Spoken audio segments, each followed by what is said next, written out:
guys, and welcome to the Money Podcast. Have you tried getting away this summer? If so, you've undoubtedly noticed that travel prices are through the roof. Domestic airfare, it's taken off, up 34% this year compared to 2019. Car rental prices, they've hit the gas, up 20% between January and May of this year. Hotels, they're producing sleepless nights, up 36% from just last year. So what can a frugal traveler do? Well, that's what we're going to discuss today, getting the biggest bang for that travel buck. I'm your host, Stacy Johnson. As usual, my co-host will be financial journalist Miranda Marquit. Hello, Miranda. Hello, Stacy.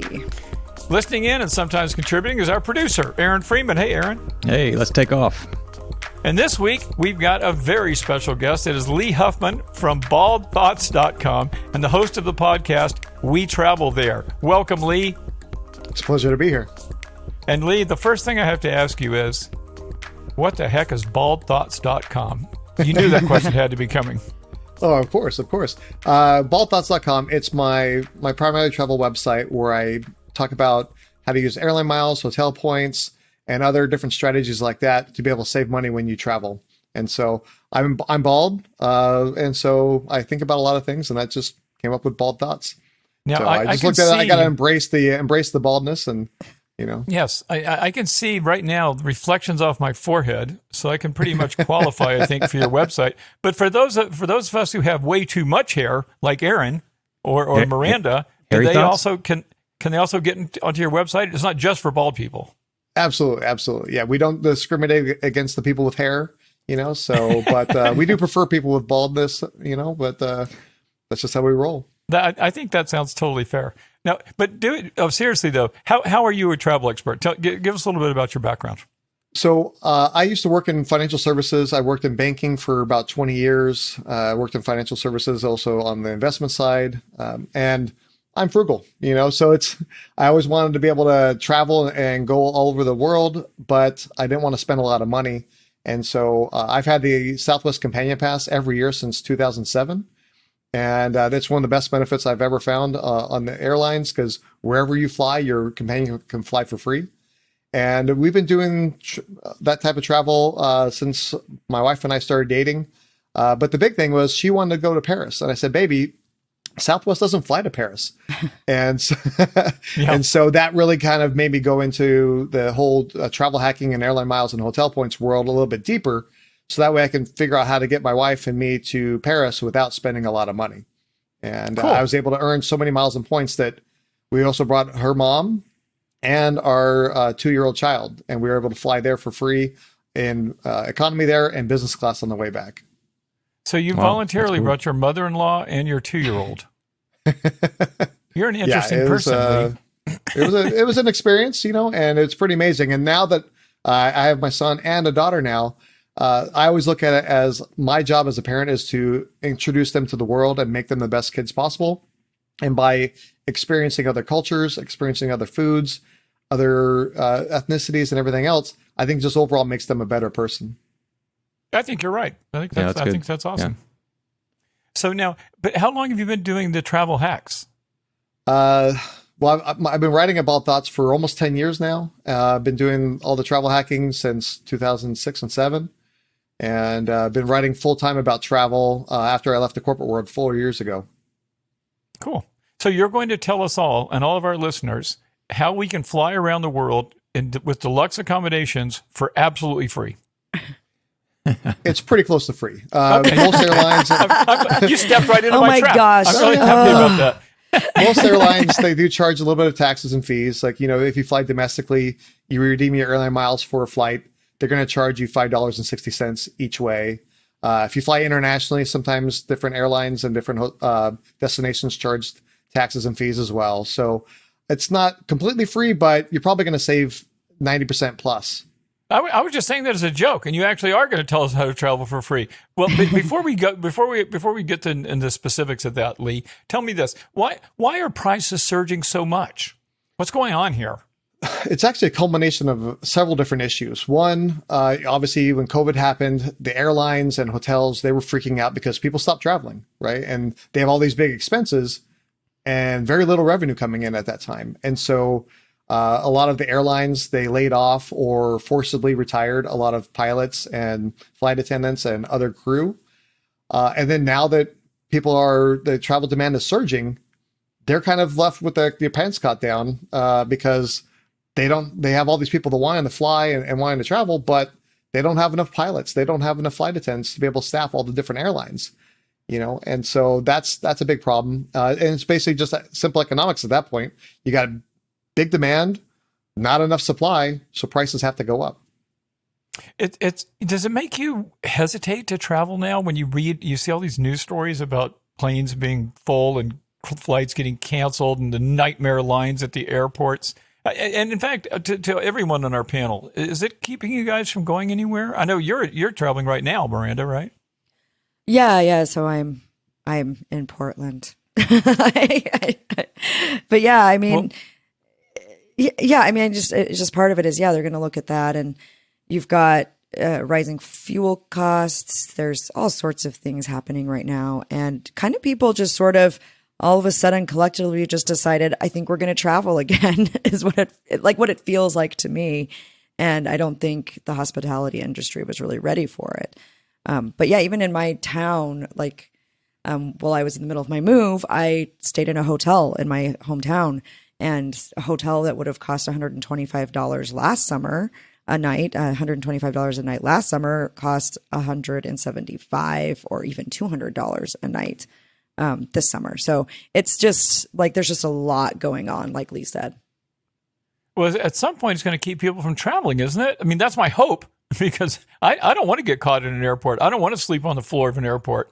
It makes me a little nervous. Well, I've done some traveling this summer, and I really haven't had any problems, but some of my friends have. In fact, Aaron, he had a huge problem traveling from Hawaii, didn't you? Yeah. Our plane got canceled on the way back. It was a big ordeal. We ended up sleeping in an airport and everything. It was not fun. It was the first time it ever happened to us, too. Yeah, I mean, you're going to have issues with airlines. I mean, I got caught in an airport a few years ago coming back from Grand Cayman. We ended up sleeping in the airport lounge. But one of the ways to protect yourself in case that happens is use a credit card that has travel protections like flight interruption or cancellation protection, trip delay insurance, baggage delay insurance. Those type of protections can cover you in case those situations arise. So if your flight's delayed, depending upon which card you have, anywhere from 6 to 12 hours, or if you have to spend overnight, those credit card benefits kick in and will pay you or reimburse you for some of your meals and maybe even staying at a hotel instead of having to be able to sleep in the airport. I didn't even think of that. So, in fact, this is a good way to segue into some specific tips. In fact, let me start off by asking you this, Lee. What would be your single most important tip for those who want to travel on a budget? Being flexible is one of the major keys. For example, when I lived in Southern California, I'm in Nashville now, but I used to live in Southern California for the majority of my life. We have access to 6 or 7 different airports in the Southern California area. And one of my friends, they were looking to travel from SoCal to Hawaii. And most people think of, I'm going to go to LAX to fly.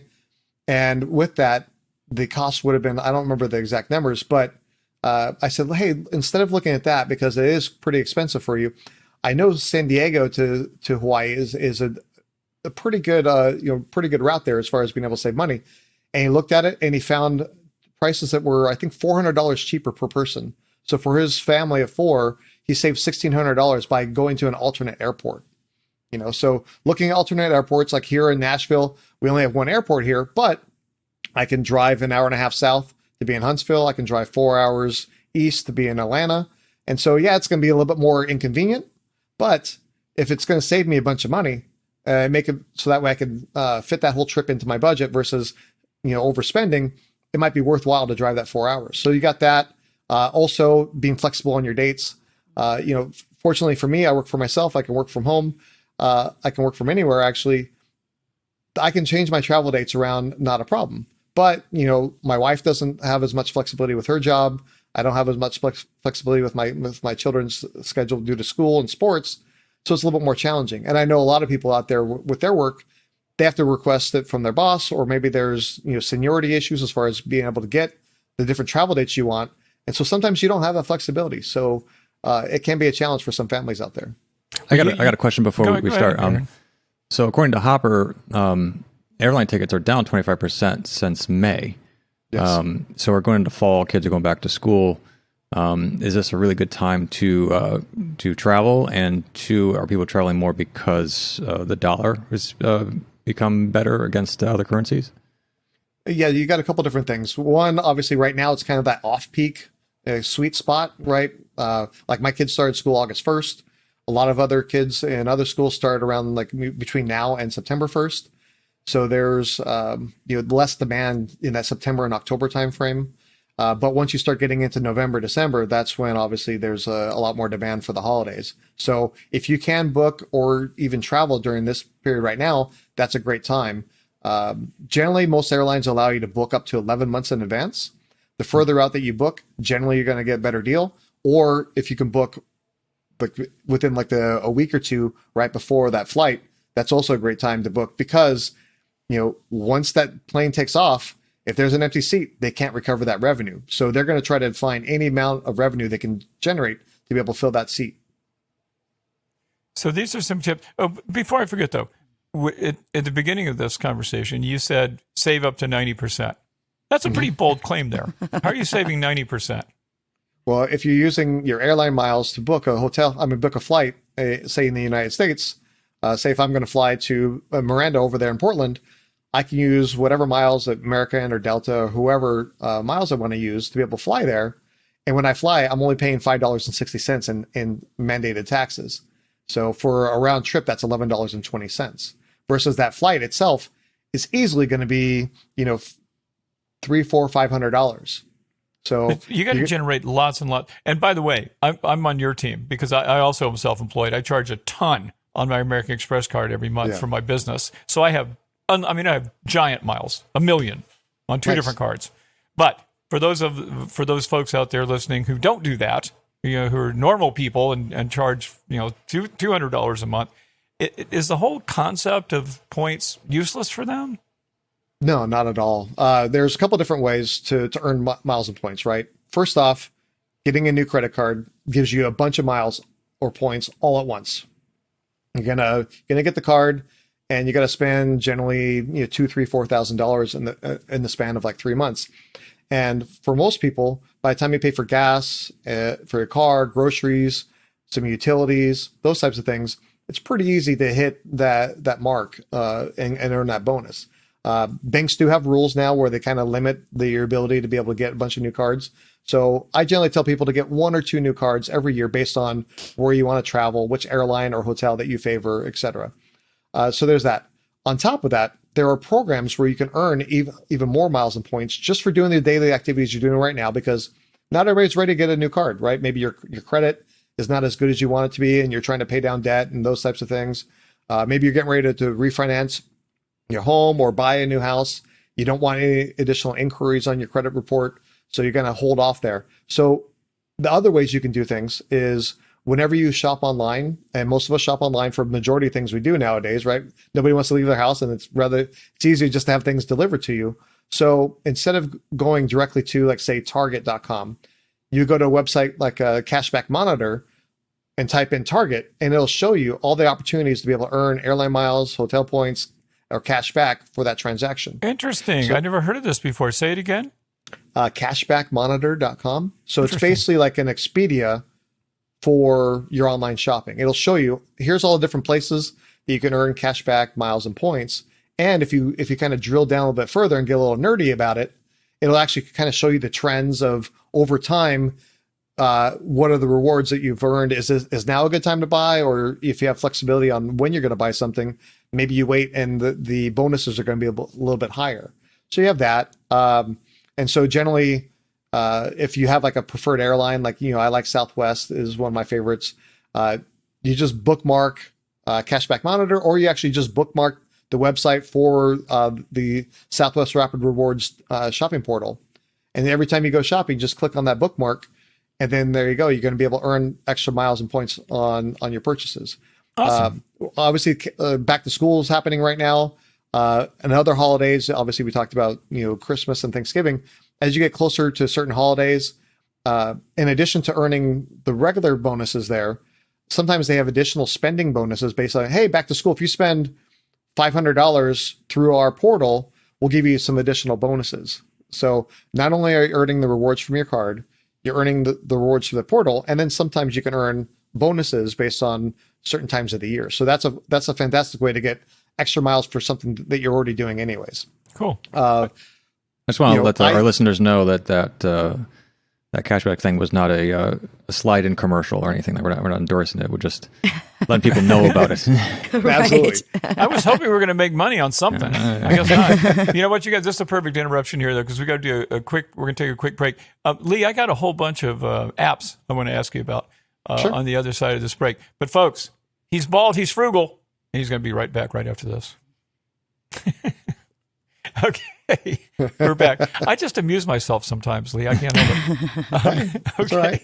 Right. So we're going to talk about some tips, and I wanted to ask you specifically about some apps that I read about. Some of these I've used, some I haven't. But to get your thoughts on them, I was reading an article in the New York Times the other day, and it quoted Brian Kelly, the points guy. And now he recommended, and this is something new to me. He said, do not book through a third-party booking service like. What's it called? Priceline or any of those things? Orbitz, yeah. Orbitz, yeah. And he said the reason why is because if something goes wrong, then you've got an extra person you have to deal with. If you buy directly from the hotel, for example, then if something goes wrong, you can contact the hotel, and it's one less layer that you have to go through. Or if you buy directly from an airline, do you agree with that, Lee? No, absolutely. Sometimes you're going to find some savings with some of those sites, but again, like you said, you have complexities if there are problems that go on. Additionally, for those of us with hotel status, elite status, that if you book through a third party, they won't give you the points, the rewards, your benefits as far as like upgrades and free breakfasts and all those other types of things if you book with a third party. So you have to kind of weigh the difference there, right? Okay, maybe I'm saving $10 on the reservation, but I'm not going to get the points. I'm not going to get the stay credits. I'm not going to get my benefits. It doesn't make sense to book through that third party. And again, in case there is a problem, then it just magnifies the issue. I mean, I had an issue for spring break. I booked a rental car through Priceline, and my wife's work schedule changed. We ended up coming back, arriving I think 2 days later because we had to change the schedule around. And I had booked a rental car for the entire week. And when we got there, our car wasn't there. And they're like, well, sorry, we gave your car away. I said, well, I paid for the car for the entire week, whether I'm using it for 5 days or 7 days. I paid for it. It should be my car. The car should be there. And I said, sorry, we wait 24 hours. And after that, then all your money is gone. What? And neither Priceline nor the rental car agency would refund my money. Oh, my God. No. So you never got the money back? Nope. And I disputed with the credit card company, and they said, sorry, that it's part of the terms and conditions of the agreement that's just how it works. Whoa. So I ended up paying double basically for the car because I had to rent a car, and I was stuck with like a really small car, and we were going snowboarding. We got all our snowboard equipment and everything else. And so I learned my lesson. Is that similar to the reason why airlines oversell seats? Well, they know that people aren't going to show up. Yeah. So they'll book like an extra couple people because they want to generate that revenue and fill every seat as much as possible. Miranda, I can tell you're dying to say something over there because you're a huge traveler. You're traveling even as we speak. What would you say your favorite tip is for frugal travel? Yeah. So I am not nearly as good at the travel hacking as Lee is. So for me, convenience is my biggest thing. So I'm actually willing to pay a little bit extra for a better flight or a better time or something like that, or to avoid American Airlines. And so I'll pay a little extra. Not an American Airlines fan, huh? Oh, they messed me over good a couple times. At any rate, but no, I think what Lee's talking about is just, looking at, when you can go. For me personally, I like trying to go during shoulder season, which is a really great time. This is basically the time between main times, right? And when you live in an area like I do, where you're kind of a little bit farther north, where you can say like, okay, this is the time between the end of summer and the beginning of like winter sports season, right? So sometime toward the end of September through the beginning of November. And so I like traveling then. Prices are usually lower. Like Lee said, though, this doesn't work very well if you want to bring your kids with you because they're in school. But for me, my son is 20. Well, he will be 20. And so I don't have to worry about that. I don't have to worry about school schedules anymore. And I can just kind of take off. So I think looking at the times when you're likely to get a better deal, it's, and there are times like that where they're encouraging people to come. You get lower prices on hotel rooms during these shoulder seasons. You avoid travel during spring break. I mean, if you want to go on a cruise, spring break is the worst time to go. And interestingly enough, I've noticed in the last few years, I used to go on a Christmas cruise and be on cruises at Christmas time. And prices for Christmas cruises have gone up in recent years as more people are starting to do the same kind of thing. But a few years ago, it was great. So kind of look around and look at different times of year and look for trends. Look for trends and, what are the prices doing? What can you expect? And then can you make your travel work with that? That makes sense. Oh, let me go over a few more of these apps, Lee and Miranda and Aaron. I want to see if you guys have heard of these. Okay, I've used this one before, SeatGuru. Do you know that? SeatGuru? Absolutely. So this helps you find the best seat on the airplane. You tell it what kind of airplane you're going to be flying on. It tells you where the best seats are. And it tells you where not to sit also. So that's a pretty cool thing that I've used before. And you use that too, Lee? I do. Yeah. I mean, again, most of the time I fly Southwest, so it's not, you don't really get to pick your seats ahead of time. You're kind of stuck with whatever's available by the time your boarding position is. But if you're flying on American or any of the other major legacy carriers, you're able to pick your seats. And especially, if you are doing something like a premium cabin, maybe you're redeeming some business class for business class or first class flight, based on that, then you're going to want to look and see what the configuration is of the plane. Sometimes you think the two seats are next to each other and maybe there's an aisle in between you, or one of you is facing the wrong direction or whatever. And it's first world problems to have, obviously. You're still sitting in a pretty amazing seat, but it can really kind of interact the experience for you. And say you're traveling with a spouse or close friend or whatever, and you're not able to kind of enjoy the flight as much as possible. So, now, but you want to be able to avoid sitting next to the bathroom or other different types of things like that. Yeah.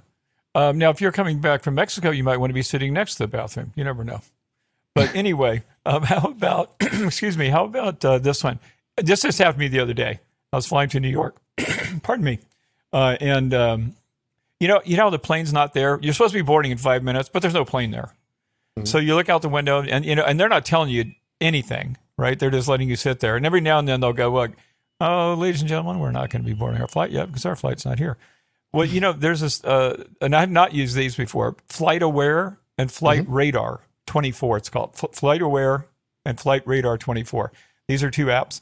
And they tell you exactly where the plane is, its precise location. So you can see if that plane is really taxiing toward the terminal or is still over Omaha.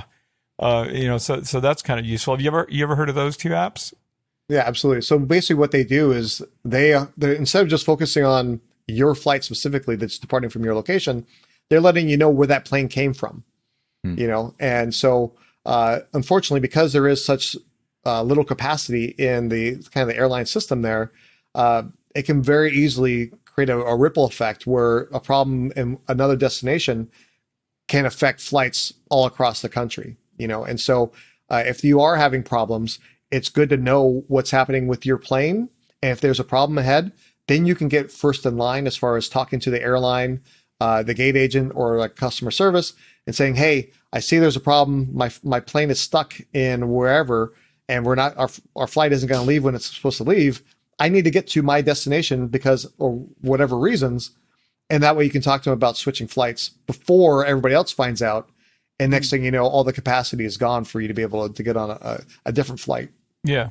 Now, this next one is my favorite. I haven't used it. I just read about it, but I'm going to use it next time I travel. It's called TripIt. And these are all free apps, by the way, folks. Those of you who are listening, these are all free. So TripIt, you put all your travel stuff in one folder in your email. So when you get your rental reservations for your car and your hotel, and this can get really complicated, especially if you're like me, really good looking but not very bright. My stuff gets all scattered throughout my emails. I can't find any of it. And, then I'm at some hotel trying to figure out where's my real, I just get really confused really easily. So if I put all my travel stuff in one folder in my email, this automatically goes through your folder, through your travel folder. Actually, go through all your folders on your email, find anything travel related, and put it in an organized fashion so that it's all in the right order. And that seems like a really beneficial thing to me. I haven't tried it, but I'm going to. Have you heard of that, Lee? Oh, I've been using TripIt for probably a decade, and they have a free version as well as like a premium version.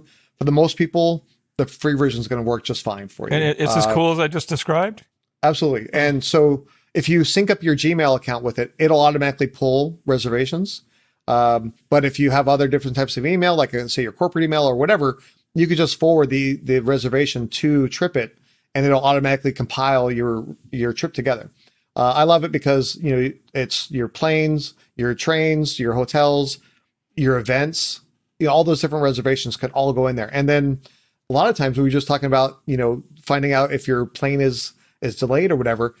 Sometimes I'll get notifications from TripIt faster than I do from the airline, letting me know that my flight's delayed or that what gate I'm going to be at or whatever. One of the other ways that I really love using TripIt is that sometimes we organize like group trips where, like my brother or my brother-in-law or the friends are traveling with us. We all forward our reservations together. That way everybody knows where everybody's staying. Everybody knows what everybody's flight plans are. So that way you can say coordinate getting a shuttle from the airport. Instead of everybody doing their own thing, you can say, okay, hey, I know we're all kind of arriving about the same time. Let's get a shared shuttle. Or I already know when you're arriving, I'm going to try to book a flight that's either the same flight or arriving around the same time. That way we can all kind of go together and kind of have a shared experience. Very cool. I'm surprised you know all these things. I don't know why, but you're surprised you're the expert. But I just never heard of it, and I definitely need it. Boy, do I need that app, and I'm going to get it. Okay. Lost luggage. Use wireless trackers like Tile or Apple's AirTag. Do you do that? I'm team carry-on, so I don't have to worry about that stuff. Me too. I haven't checked a bag in years. I've been in especially because like when I used to work in the corporate world, we'd have limited vacation times, right? So we would do a lot of like weekend trips, and I didn't want to waste time or energy waiting for a bag, arriving early to be able to check the bag. There's problems where my bag gets lost or delayed. I didn't want to deal with any of those issues. So I'm team carry-on as much as possible, even when we had like young children. But for those that, need a variety of shoes, don't know what they're going to wear. I knew you were thinking of your wife. I was too. But that is a handy thing to do, I guess, right? And in fact, Aaron and I were in Hawaii together for my 10-year anniversary just a couple months ago, along with a bunch of our friends. And we did have carry-on then. We did have checked luggage then. And man, it's like so nerve-wracking every time that carousel. There's no luggage at all, and then this luggage starts trickling out, and then you're saying they're just sure your luggage is going to be lost. I just hate that whole thing. I'm just gonna buy clothes rather than check them. I'll tell you. I will say this, that I believe it's both Delta and Alaska offer this benefit. If your bags are more than, I think it's 20 minutes late, something like that, we can look it up and figure it out. But basically, if your bags are more than a certain amount late, then what'll happen is you can submit a claim and you'll get extra miles for your bags being late. That's cool. I did not know that. That's cool. Yeah. And another interesting fact that a couple of airports, people were complaining about their bags always being late. So what they did is they redesigned part of the airport to make it a longer walk from when you got off the plane to when you arrived at the carousel. So that way it reduced the complaints. Well, isn't that useful? Yeah. That's really funny. Making you walk farther. Why don't they just have those walkways going the wrong direction, so you have to like run and get... So anyway, one more thing, and then I'll be done talking about apps, because this is really supposed to be about saving. But hotel reservations. Now, downloading the hotels app, which I've learned, this is something I do. Now, what I read though that surprised me, it says large brands let you check in via the app, which I knew, and the sooner you do, the sooner your room will be ready. I did not know that. And so I've done this. I actually just did it a few weeks ago when we were in New York. I checked in via the app. The room still wasn't ready, but I didn't know it was going to be ready sooner if I checked in sooner via the app. Did you guys know that? Yeah, so this happens to me all the time. Like I check in once it tells me check-in is available, once the app tells me check-in is available, I check in. And a lot of the time I get a message saying my room is ready at like 12 p.m. or 1 p.m. And so I just head on down. And if there's a digital key involved, I don't even have to stop at the front desk. I can just go straight to my room and unlock it with my phone. It sounds like an incentive to get people to use the app. Yeah, but it's a good incentive if you can get there early. Works. I mean, so I've been able, there have been lots of times where I've been able to check in, 3 hours early and just go to my room. And it's great because then I get settled sooner and then I can go do something else. And I would say this is with being able to check in or even check out late. If you have the hotel's credit card, especially one of the more premium cards, you get automatic status with the hotel. And with that, generally one of the benefits is being able to check in early. And so by knowing that you're an elite member, they will work on getting a room for you available first versus anybody else. So, and another thing I was going to say too, Lee, which probably also applies. In fact, I'm a Bonvoy member, and I was able to check out at 5 p.m. In New York when I was there, and also could help my friends. They wanted to check out because we had late flight. We had nothing else to do, sure. And that helped them too to have that premium membership. So to back up here to the beginning, you got these apps are cool, but to get cheap hotels and cheap airfare. It seemed like in the beginning you were saying, these Expedias and the hotels.com and stuff, these things are kind of going the wayside as they're not the thing to go to because you may not get a hotel room. You may not get on that flight. So what is the ultimate thing seemed to be points on credit cards. Is this the ultimate way that you're going to save?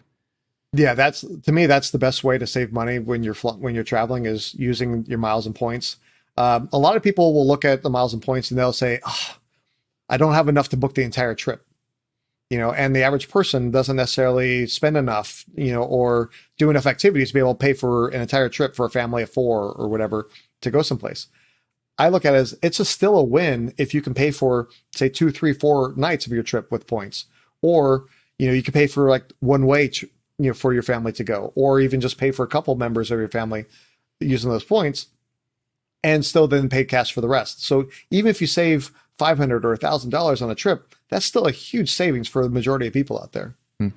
Because my wife uses hotels.com quite a bit, and she told me that she's looked at a bunch of other ones, and they were the only ones still that offered you like a free night. And we don't stay at the Marriotts, we don't stay at the Hiltons, we don't stay at these other ones. We try to find these like in between hotels that like are the no-tell motel. Yeah, the no-tell motel. And even though you spend enough nights there, you end up getting a free night somewhere. Sure. Hotels.com has a really good program as far as you can book with anybody on their platform. It doesn't matter if it's Marriott or Hilton or whoever. So that's a great way of doing it. And your 10th night is free. And what they do is they take a look at the average of like the previous nights that you spent. And then that's the credit they give you towards booking the next free night. So say if you spend an average of $200, the room is $300 that you're going to book, you get $200 credit towards that $300 room. So it's great as far as that goes. Let me ask you this. I'm sorry to cut you off. Go ahead, Lee. Finish your thought. No, I was going to say one of the things, if you have their credit card, then the spending that you do also counts towards earning those free nights, towards getting a free night. Oh, you mean a hotels.com credit card? Yeah. Oh, okay. Well. But let's say that I want to book directly, but I don't know what hotels are there. I'm going to Charlotte. I've never been there before. So can I use one of these, like a Travelocity, to see what hotels are there and then call them directly? Is that a way I could do that to find out what hotels are available to me? Is that something you would recommend? Yeah, absolutely. So if you are traveling to a destination you're not that familiar with, or maybe you're kind of open to what the possibilities are, then absolutely you go into like Expedia or Travelocity or whoever, see what the universe of hotels are, because although I love miles and points, that sometimes they don't have that hotel brand at that destination. Like we went to St. Kitts in 2019, there was only a Marriott and a Hyatt there. And so even if I had 5 million Hilton points, sorry, you can't redeem them because there's no hotel there. And so it's good to know what is available when you're trying to do your vacation planning. And on top of that, maybe the brand is there, but it's a Holiday Inn Express and it's your anniversary. You want to be able to kind of spoil your spouse with something a little bit higher end. And, Holiday Inn Express is a good brand and everything like that, but most people aren't going to be impressed with, hey, baby, I booked us a room at the Holiday Inn Express. So you want to be able to know, okay, what are my options there within this brand? And that's a good way to do it, is being able to look at one of those more generic sites and then kind of whittle down your choices based on that. Cool. And one thing I always do too, and I always have done, and these guys have heard me say it before too, I always ask for a better deal when I get to a hotel. That is, even if I booked it with points, I ask for a better room every time. Because why not? As you said with flights, Lee, that room that's not used is of no use to them whatsoever. So, if nobody's staying in the Elvis suite, might as well put me in there, because it ain't going to get used tonight. So I always ask, and you'd be surprised, especially if you're really pleasant, which I am. I mean, I try to make people laugh, and have, because these guys have a hard job. Same thing with the airlines.